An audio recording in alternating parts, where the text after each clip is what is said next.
Hey everyone, and welcome back. Ready for another deep dive? Always. What are we getting into today? Well, get this. We're going to explore something you experience every single day, but probably never really, think about. Okay. I'm intrigued. Lay it on me. Friction. Friction, huh? Okay, you've got my attention. And the coolest part, we're going to learn about it through this really interesting physics simulation. Hold on, so we're not looking at like a research paper or anything like that? Who? Our source material for this deep dive is this interactive simulation called Frictional Model of Mass m equals 1 kilogram. It's basically one of a bunch of open educational resources put together by a physics group. I think they're based in Singapore. A physics simulation. Okay, now I'm really curious. You know I love getting hands-on with this stuff. Me too. Mm. And what I find fascinating is that even though this thing is designed for secondary school students, it can teach us a lot about forces in motion. No matter what level you're at, there's always something new to learn about physics. Totally. And it all starts with something pretty fundamental. Newton's first law of motion. Ah, the basics. Right. But the way this frictional model introduces the concept is actually pretty clever. Okay, I'm all ears. How do they do it? Well, imagine you're trying to pull a playing card out from under a coin, but you don't want the coin to move. Oh, yeah. I remember trying that as a kid. It's all about inertia, right? Exactly. That tendency for an object to resist any change in motion. Newton's first law. An object at rest stays at rest. An object in motion stays in motion unless acted upon by an outside force, one of the cornerstones of classical mechanics. Exactly. And that's where friction comes in, doesn't it? It sure does. Friction is often that outside force that's either resisting motion or making it harder to get something moving in the first place. Okay, so let's talk about this simulation. I know we're getting into the weeds a bit here, but I think it's important to understand how it works. Definitely. Yeah. So the frictional model lets you actually play around with different types of friction and see how they affect motion. And the first scenario they present, no push force. No push force, so nothing's happening. Pretty much. You see an object just sitting there on a surface. No force is applied, so it doesn't move. Zero net force, zero motion. A perfect illustration of Newton's first law in action. Okay, that makes sense. But what about when we actually try to move the object? Now things get interesting. We move on to the scenario called push force less than max static friction. It's a bit of a mouthful, but Can you break that down for me? sure. Imagine you're trying to push a really heavy file cabinet across the floor. I've been there. You push and push, but it doesn't budge. Exactly. You're applying force, but it's not enough to overcome the static friction. Static friction. Right. Static friction is that force that prevents two surfaces from moving relative to each other when they're at rest. It's like an invisible hand gripping the file cabinet to the floor. Oh, okay. So there's a certain threshold you have to cross, a maximum amount of static friction before you can get the thing moving. Precisely. And that brings us to the third scenario in the simulation. Push force greater than max static friction. So now we're finally getting that file cabinet to move. Yep. Now imagine you put enough muscle into it and the file cabinet starts sliding across the floor.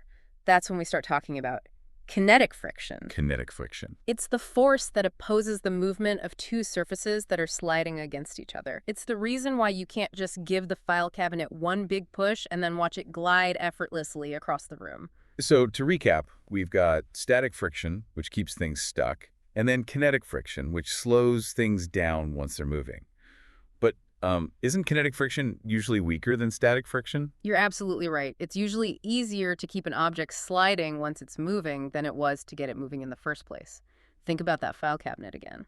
Okay, so we're seeing all of this play out visually in the simulation. But we mentioned earlier that this deep dive is for everyone, even if you already understand the basics of friction. And there's a lot more to uncover here. Buckle up, because we're about to go deeper into the world of friction. So we've got these two types of friction, static and kinetic. But how do we actually measure them?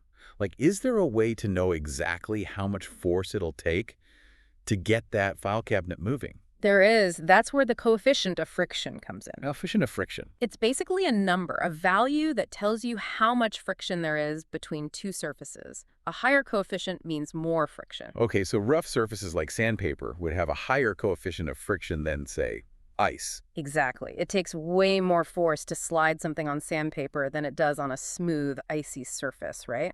That difference is reflected in their coefficients of friction. So this coefficient helps us predict how things will behave. All the time. Engineers use it when they design things like car brakes or tires. They need to know how much friction they can count on for things like stopping power or making sure the car can grip the road. That makes sense. But going back to the simulation, you mentioned something about moments earlier, and I have to admit that one's a little fuzzy for me. Right, so moments in physics are a bit different from how we use the word every day. In physics, a moment is all about rotation. Rotation, like turning or twisting. Exactly. It's a measure of the tendency of a force to make an object rotate.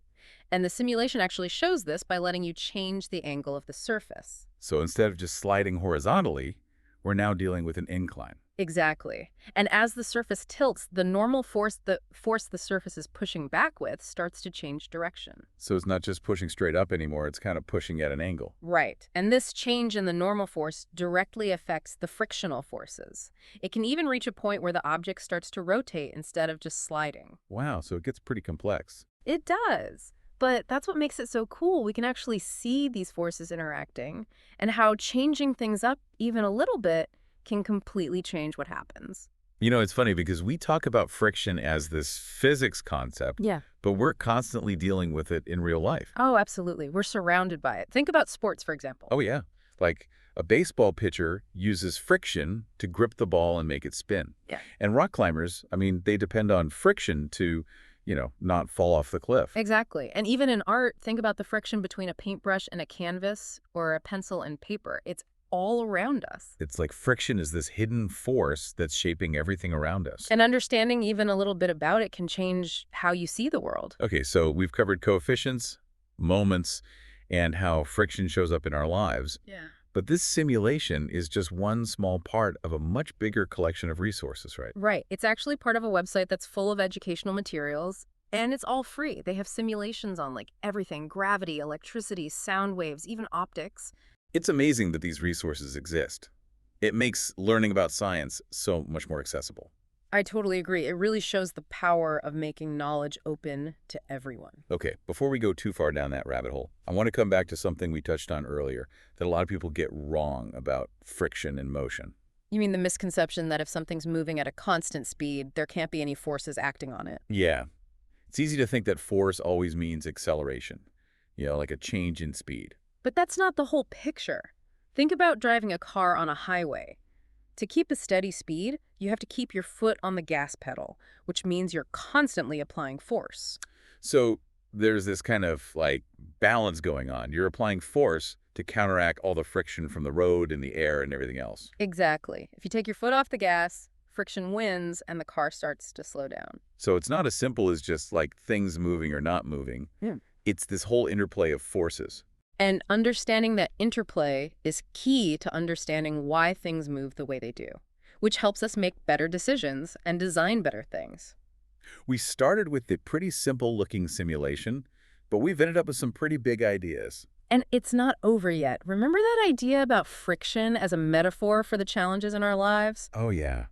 I'm really interested in that. We can talk about how friction can be both a helpful and a hindering force in life, but maybe we should save that for the next part of the deep dive. Great idea.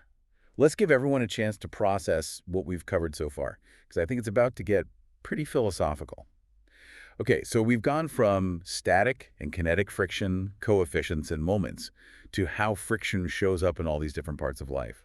But I'm ready to get philosophical. Let's do it. Remember that idea about friction being like a metaphor for the challenges we face in life? That's a good one, right? Yeah.